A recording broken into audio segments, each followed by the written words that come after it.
কার কারণে আপনারাও একটু হাত উঁচা করে দেখা। হে রে যুবক, তাকায় তাকায় দেখো, এই মানুষগুলো হাত তুলেছে, এদের কারো ঘরে মা নাই, আবার কারো ঘরে বাবা নাই, কারো ঘরে আব্বা আম্মা দুজনের কেউ নাই। এমন একটা দিন আসবে, সেদিন আপনার আমার সামনে আজরাইল দাঁড়ায় যাবে। ও মিয়া, আজরাইল দাঁড়াইবা। নবীর সাহাবীরা জীবনে কোনোদিন গুনাহ করেন নাই। যদি গুনাহ হয়ে যাইত তওবা করার জন্য পাগল হয়ে যাইতেন। একজন মহিলা সাহাবিয়া রাসূল আরবি সাল্লাল্লাহু আলাইহি ওয়াসাল্লামের দরবারে এসে হাজির। পর্দার আড়ালে দাঁড়ায়া কান্না করে আর ডেকে বলে, পয়গম্বর, অন্যায় করে ফেলেছি, পাপ করে ফেলেছি, গুনাহ করে ফেলেছি, আমি জিনা করে ফেলেছি। নবী আমার চেহারাটা ঘুরায় নিয়ে বলেন, না না, আমার কোন সাহাবী জিনা করতে পারে না, কারণ বুখারীর বর্ণনার মধ্যে এসেছে লা ইয়াজনি জানি ওয়া হুয়া মুমিন। মুমিন থাকা অবস্থায় কোনো মানুষ কোনোদিন গুনাহ করতে পারে না। রাসূল আরবি চেহারা ঘুরায় নিয়ে বলে, না না, আমার কোন সাহাবী জিনা করতে পারে না। মহিলা আবার পর্দার আড়াল থেকে ডেকে বলেন, পয়গম্বর, আমি জিনা করে ফেলেছি। নবী আমার ডেকে বলে, না না, আমার কোন সাহাবী জিনা করতে পারে না। মহিলা এইবার তৃতীয়বারে বলে, পয়গম্বর, আমি এমন জিনা করেছি, জিনার কারণে আমার পেটের মধ্যে বাচ্চা চলে আসছে। হুজুর, আমার মনে এখন বড় ভয়। আমার বলি, যদি জিনার কারণে কবরের মধ্যে আযাব দিয়ে দেয়, জাহান্নাম যদি আমার জন্য নির্ধারিত হয়ে যায়, আমি টিকতে পারবো না, বাঁচতে পারবো না, সহ্য করতে পারবো না। পয়গম্বর, আমাকে তাড়াতাড়ি করে গুনাহ থেকে শাস্তি দিয়ে পবিত্র বানায় দেন। রাসূল আরবি তাকায় বলেন, মা গো, না না, তোমার পেটে কোন বাচ্চা, যদি আমি এই মুহূর্তে নবী তোমার শাস্তি দেই, এই বাচ্চাটা মারা যাবে। আমি নবী বড় দয়ার নবী, রহমতের নবী, এটা করতে পারবো না। যাও মা, চলে যাও। যেদিন তোমার বাচ্চা জমিনের মধ্যে আসবে, সেই দিন আমি নবীর কাছে আসবা। আমি নবী সেদিন তোমার শাস্তি দিয়া পবিত্র বানিয়ে দেব। সাহাবায়ে কেরাম তাকিয়ে তাকিয়ে দেখেন মহিলা নবীজির দরবার থেকে বের হইয়া যায়, চোখ দিয়ে আফসোস করে পানিগুলো ফেলতেছে, আর ডেকে ডেকে বলে, মালিক,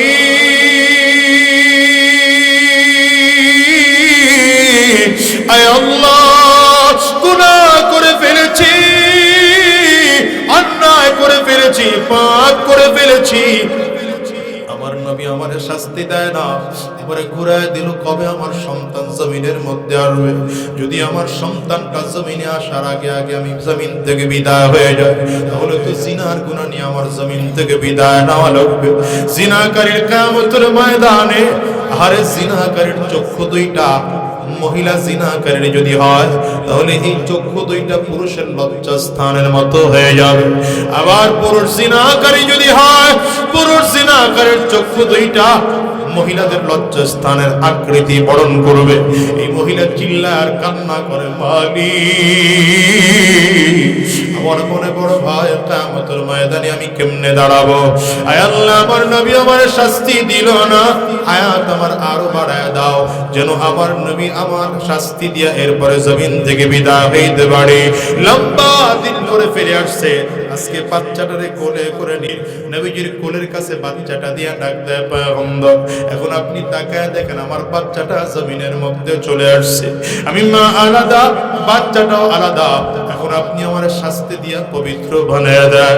নবী আমার ডেকে বলে, মা, এই বাচ্চাটা অনেক ছোট, আমি বাচ্চাটার দিকে তাকে দেখি, এই বাচ্চারে যদি আমি এখন শাস্তি দেই, বাচ্চাটা তোমার নাকে মারা যাবে, কারণ এখন বাচ্চা মায়ের বুকের দুধের খুব দরকার, মায়ের আদর যত্ন এই বাচ্চাটার বড় দরকার। যাও মা, চলে যাও।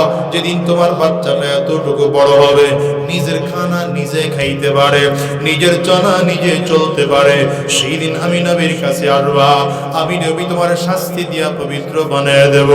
মহিলা কান্না করে আবার বিদায় হয়, মহিলার চোখ দিয়ে পানিগুলো বের হয়, আর ডেকে ডেকে বলে, মালিক, আয় আল্লাহ, কেমন করে আমি চলে যাব, আমার বাচ্চাটা কবে বড় হবে, কবে আমি এর গুনাহের শাস্তি আমি পাবো। আমার নবী যদি আমার শাস্তি দিয়ে বিদায় না হয় তাইলে আমার জাহান্নাম ছাড়া কোনো উপায় নাই। মহিলা চিৎকার করে আর কান্না করে আর দৌড়াইতেছে। আবার বহুত বছর পরে ফিরে আসছে। আজকে বাচ্চাটা মোটামুটি একটু বড় হয়ে গেল, এখন বাচ্চাটা একটু একটু হাঁটতেও পারে। মহিলা নিজে চালাকি কইরা বহুত দূর থেকে বাচ্চারে কোলের থেকে নামাইয়া হাত ধরে হাঁটায় হাঁটায় নবীর দরবারে নিয়ে আসতেছে। হাতের মধ্যে একটা শক্ত রুটি ধরায় দিছে। এই বাচ্চাটা শক্ত রুটি মুখের মধ্যে দিয়া চাবায়। মহিলা আমার নবীর সামনে দাঁড়ায় বলে, পয়গম্বর, এই যে আমার বাচ্চাটার দিকে তাকায় দেখেন, আমার বাচ্চা এখন অনেক বড়, নিজের খানা নিজে খাইতেও পারে, নিজের চলা নিজে চলতেও পারে। আর আপনি ঘুরে দিয়েন না, দাঁড়ায় দিয়েন না পয়গম্বর, আমি গুনাহ নিয়ে মরতে পারবো না, কারণ আমার জাহান্নামের বড় ভয়, কবরের আযাবের বড় ভয়। জাহান্নামী আগুন মাবুদ সইতে পারব না,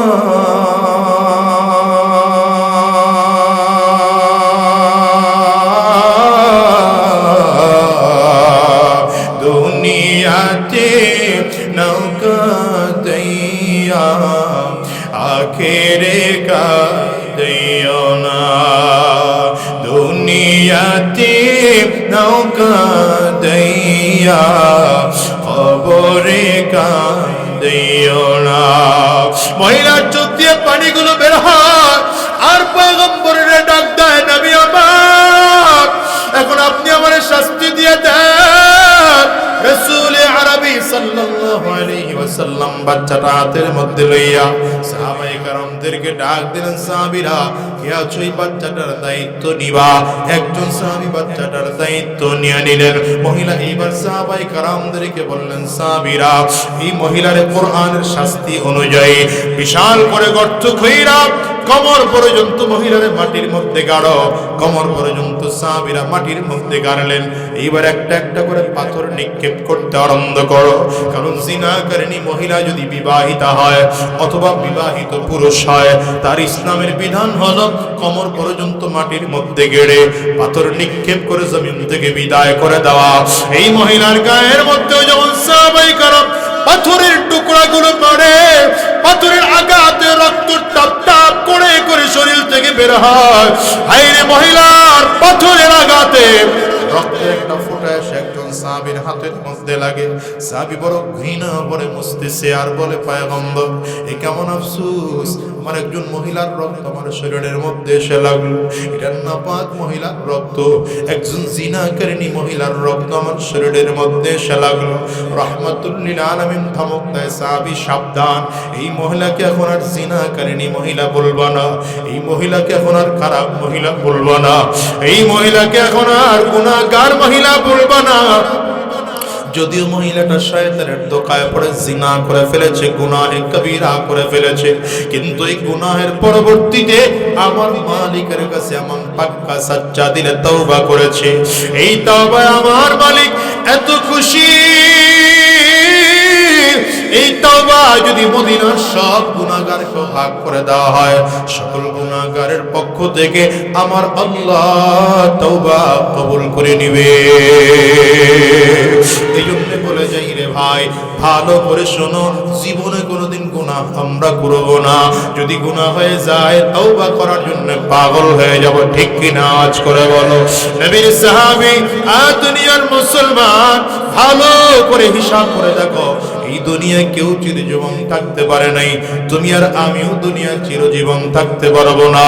নবীজির সাহাবী সালাবা রাদিয়াল্লাহু আনহু, সাহাবায়ে কেরাম সব যুদ্ধের ময়দানে চলে গিয়েছে। নবী আলাইহিস সালাতু ওয়াস সালাম পরামর্শক্রমে সালাবা রাদিয়াল্লাহু আনহুকে মদিনায় রেখে গিয়েছিলেন সাহাবায়ে কেরামদের বাড়ির খোঁজ খবর রাখার জন্য। রাস্তা দিয়ে হেঁটে যায়, হযরত সালাবার নজর পড়ে গেল একজন মহিলা বসা মহিলা পর্দার আড়ালে দেখে সালাবা রাদিয়াল্লাহু আনহুর ভেতরের চিন্তা পরিবর্তন হয়ে গেল। পর্দার ভেতরে ঢুকে মহিলার হাতটা একটু খারাপ চিন্তা করে ধরেছে। ধরতে দেরি হয়, মহিলা আওয়াজ দিয়ে চিল্লা ডাক দেয়, এ সালাবা, তুমি না নবীর সাহাবী? তুমি কেমন গুনাহগার! আমি তো তোমার ভাইয়ের আমানত। সাবধান, তোমার ভাইয়ের আমানতকে তুমি নষ্ট কইরো না, তোমার ভাইয়ের আমানতের খেয়ানত কইরো না। এতটুকু কথা বলতে দেরি হয়, সালাবা রাদিয়াল্লাহু আনহু মহিলার হাতটা ছেড়ে চিৎকার করে আর দৌড়াইতে আরম্ভ করে, কান্না করে আর দৌড়ায়। দৌড়াইতে দৌড়াইতে মদিনা ছেড়ে দিয়া পাহাড়ের চূড়ায় উঠা গর্তের মধ্যে বসে বসে কান্না করে আর বলে, মালিক, তোমার বড় দয়া, আমি ভুলে গিয়েছি, আমি অন্যায় করে ফেলেছি, আমি বড় পাপ করে ফেলেছি, আবার ভাইয়ের আমানত আমি রক্ষা করতে পারি নাই। এমন করে করে করে করে বারবার যখন সাহাবা চিল্লাইতেছে, যুদ্ধ শেষ হয়ে গেল। সাহাবায়ে কেরাম মদিনায় ফিরে আসছেন। এদিকে এসে খুঁজে কোথায় সালাবা, না না, কোথাও খুঁজে পায় না। হযরত আব্দুল্লাহ দৌড়াইতেছেন, কোথায় যাবেন, কোথায় সালাবা? খুঁজে খুঁজে গিয়া পাহাড়ের চূড়ায় গিয়া পাইলেন, ডাক দিলেন, ভাই মদিনায় চলো। হযরত সালাবা কয়, আমি মদিনায় যাইতে পারবো না। যে হাত দিয়ে আমি সিনার নজর দিয়া মহিলার দিকে তাকিয়েছি, চেহারা নবীর সাহাবায়ে কেরামদেরকে দেখাইতে পারবো না। যদি আমার নবী ঘটনাটা জেনে যায়, লজ্জা আমার নবীর চেহারা দেখাইতে পারবো না। হাত তারপরেও চলো, হয় না, এরপরে আমি যাব না। বারবার করে বলে, ভাই যদি আমার মদিনায় নিতে হয়, আমার হাত দুটো ভালো করে রশি দিয়া বাঁধো, এবার টেনে দিয়ে নিয়ে আমার মদিনায় নাও। জিলখানা আসামিরে যেমন করে টেনে টেনে না হয়, আমার হাতের মধ্যে হালকা লাগাইয়া রশি দিয়ে আমার হাত দুইটারে ভালো করে বেঁধে এরপরে আমারও টেনে টেনে মদিনায় নিয়ে যাও। মদিনায় নিয়ে আসছে, বলে, ভাই আমি নবীর কাছে যাব না, আমার বড় ভয় লাগে, আমার বড় লজ্জা লাগে, আমি মদিনার নবীর কাছে যাব না। একটু আমার আবু বকর ভাইয়ের কাছে নিয়ে যাও, দেখি আমার আবু বকর ভাই আমার গুনাহের কোনো ফয়সালা করতে পারে কিনা। হযরত আবু বকরের বাড়িতে গিয়ে ডাক দেয়, ভাই আবু বকর, অন্যায় করিয়া ফেলেছি, গুনাহ করে ফেলেছি, পাপ করে ফেলেছি, আমার মালিক আমার গুনাহগুলো মাফ করবেন কিনা জানি না। ও ভাই, আমার কি মাফ আছে নাকি? আল্লাহ আমার মাফ করবেন নাকি? আবু বকর সিদ্দিক রাদিয়াল্লাহু আনহু বলেন, মাফ করা না করা তো আল্লাহ পাকের ব্যাপার, তবে তুমি এত বড় জিনাগার, তুমি আমার ঘর থেকে বের হইয়া যাও। আবু বকর সিদ্দিক তার ঘর থেকে বের করে দিলেন। হযরত ওমরের বাড়িতে আসলেন, তিনিও তার ঘর থেকে বের করে দিলেন। এবার সালাবা রাদিয়াল্লাহু আনহু হযরত আলী রাদিয়াল্লাহু আনহুর বাড়িতে যায় বললেন, ভাই আমার মালিক মাফ করবে কিনা? হযরত আলী রাদিয়াল্লাহু আনহু বলেন, মাফ করা না করা তো আল্লাহ পাকের ব্যাপার, তবে তুমি আমার ঘর থেকে বের হইয়া যাও। তিন সাহাবী বের করে দেওয়ার পর হযরত সালাবা দাঁড়ায় দাঁড়ায় চিন্তা করে, নবীর কাছে চাইছিলাম না, আজকে যেহেতু কেউ আমারে মাফ করার ফয়সালা দিতে পারে না, আমি আমার নবীর কাছে গিয়া মাফ চাওয়ার ফয়সালা নেব। নবীর সামনে দাঁড়ায় কান্না করেন আর বলেন, পয়গম্বর, আমি যে অন্যায় করেছি, আমার মালিক আমার গুনাহগুলো মাফ করবেন কিনা? আমি তওবা করলে আমার মালিক আমার জাহান্নামের আযাব থেকে মুক্তি দিবে। নবী আমার বলেন, মাফ করা না করা তো আল্লাহ পাকের ব্যাপার, তুমি আমার ঘর থেকে বের হইয়া যাও। এইবার সালাবা নবীজির ঘর থেকে বের হইয়া মদিনা থেকে সরে গিয়ে চিল্লায় আর দৌড়ায় আর কান্না করে। একদিন, দুই দিন করে করে করে করে 3 দিন হয়ে গেল। সালাবা রাদিয়াল্লাহু আনহুকে মদিনার কোথাও খুঁজে পাওয়া যায় না। নবী আলাইহিস সালাম মদিনার মসজিদ নববীতে সাহাবায়ে কেরামদের সামনে বয়ান করা অবস্থায় হযরত জিবরিল এসে আমার নবীর কানের কাছে মুখ লাগাইয়া আল্লাহ পাকের ওহীর আয়াত নাযিল করে দিয়া জানায়, পয়গম্বর, এই আসমান তো আপনি বানান নাই, আল্লাহ বানিয়েছে। জমিনও আপনি বানান নাই, আল্লাহ বানিয়েছে। পাহাড় পর্বত নদী নালাও তো আপনি বানান নাই, আল্লাহ বানাইছে। সালাবা, সেও তো আপনার গোলাম না, সে আমার মালিকের গোলাম। আমার মালিকের গোলাম রে, আপনি কেন আপনার দরবার থেকে তাড়িয়ে দিলেন? পয়গম্বর সাহাবা আজকে এমন কান্না করে, আমার মালিক সাহাবার জিন্দেগীর গুনাহ মাফ করে দিয়েছে। তাড়াতাড়ি করে খুঁজে বের করে আপনার দরবারে নিয়ে আসে। নবী আমার ডাক দেয়া কয়, সাহাবীরা, সাহাবার জিন্দেগীর গুনাহ আমার আল্লাহ মাফ করে দিয়েছে তাওবার কারণে। কে কে আছো তোমরা আমার সাহাবারে খুঁজে বের করবা? হযরত আবু বকর কয়, হুজুর আমি যাব, কারণ আমি আমার ঘর থেকে বের করে দিয়েছিলাম। হযরত ওমর কয়, আমিও যাব, কারণ আমি আমার ঘর থেকে বের করে দিয়েছিলাম। হযরত আলী রাদিয়াল্লাহু আনহু বলেন, আমিও যাব, কারণ আমিও ঘর থেকে বের করে দিয়েছিলাম। মুরব্বি সাহাবী সালমান ফারিসি রাদিয়াল্লাহু আনহু বলেন, আমিও সাথে সাথে যাব, কারণ তিন সাহাবীর কথা না শুনলেও আমি মুরব্বি আমার কথা অমান্য করবে না। নবীজি চারজনরে পাঠায় দিলেন। চারজন মদিনার এলাকায় অলিকে অলিতে গলিতে খুঁজে নানা কোথাও খুঁজে পায় না। মদিনা থেকে বের হইয়া রাখালদের কাছে জিজ্ঞাসা করে, এমন মানুষ তোমরা তারিখে চিনো? রাখাল বলে, লোক তার কি জানি না, চেহারাও ঢেকে রাখে, চেহারাও চিনি না। একজন লোক আছে এই পাহাড়ের চূড়ায়, ওইটা প্রতি রাত্রিবেলায় চিল্লায় চিল্লায় চিল্লায় চিল্লায় কাঁদে।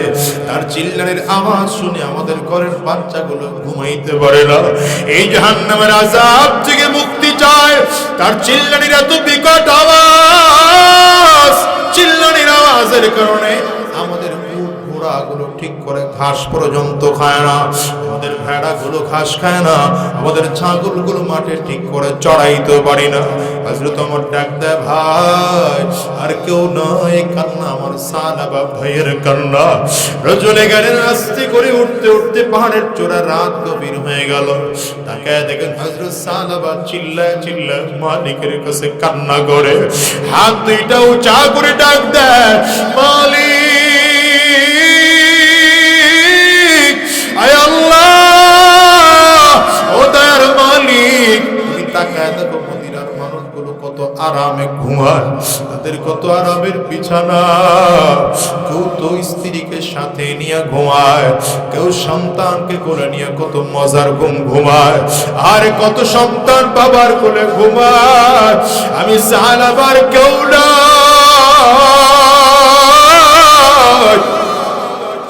আমি সাহাবা বাসা একটু আরাম করে ঘুমাইতে পারি না।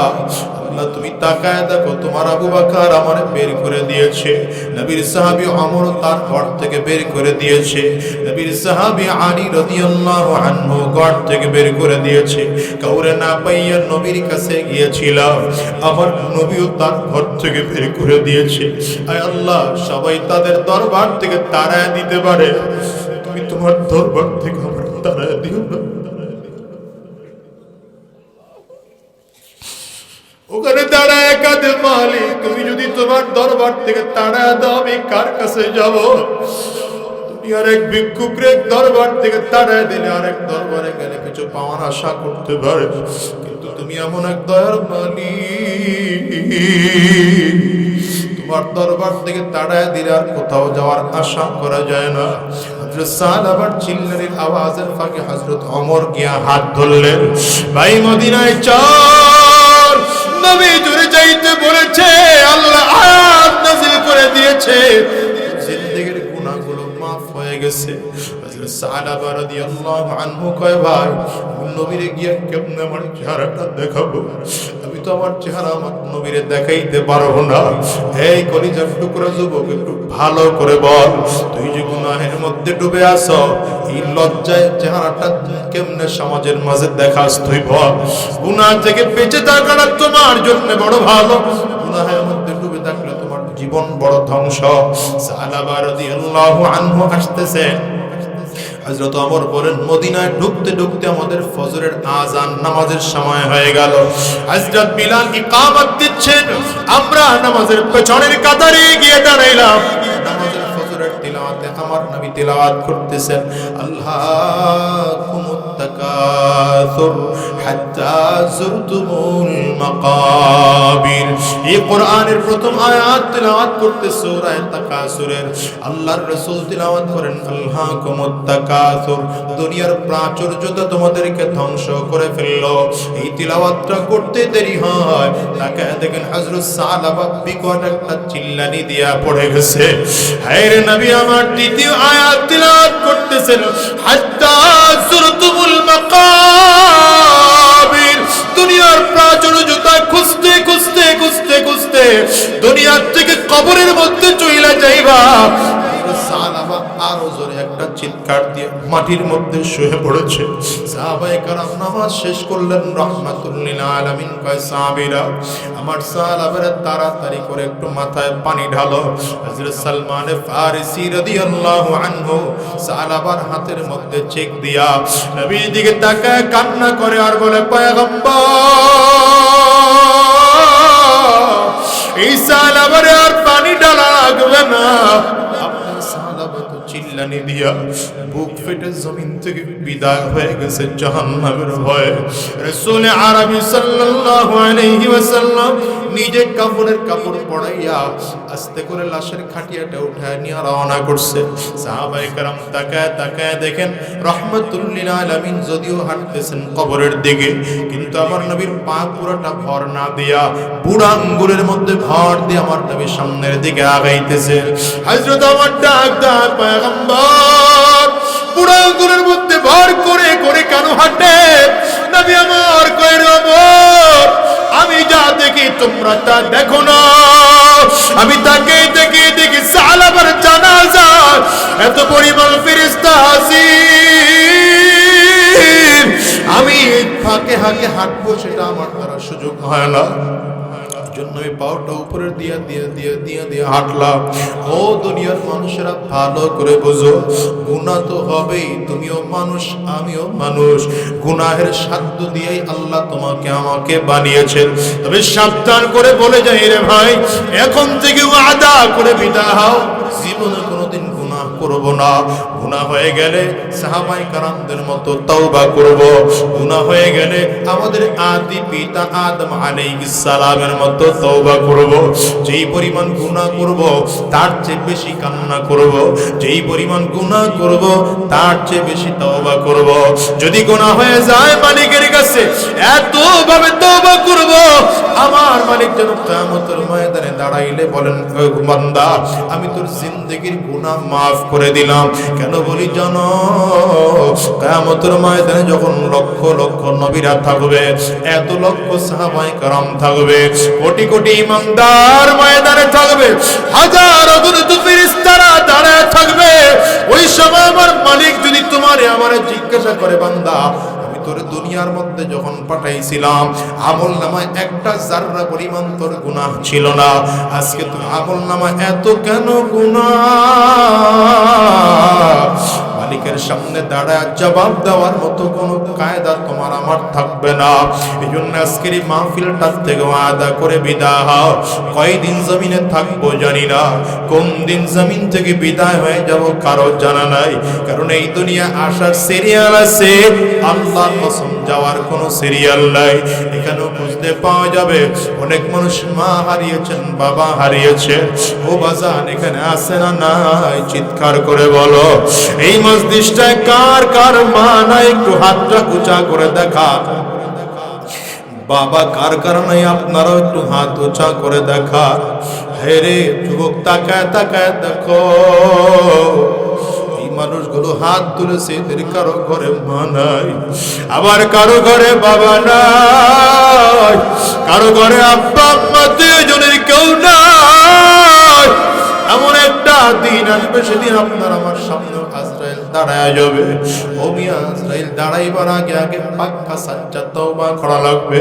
এইজন্য আজকের এই মাহফিলটাকে জীবনের শেষ মাহফিল মনে কইরা, আজকের এই মোনাজাত জিন্দেগীর শেষ মোনাজাত মনে করিয়া মালিকের কাছে ওয়াদা করে বিদায় হও। আর হারাম রাস্তায় চলবো না, শয়তানি রাস্তায় চলবো না, আর জিনার রাস্তায় কদম বাড়াবো না, আর হারাম রাস্তায় চলবো না, জিনার পথে আর কদম বাড়াবো না, সুদের ব্যবসা করবো না, ঘুষের ব্যবসা করবো না, হারাম পথে চলবো না। কারা কারা তৈয়ার আছো বাজার?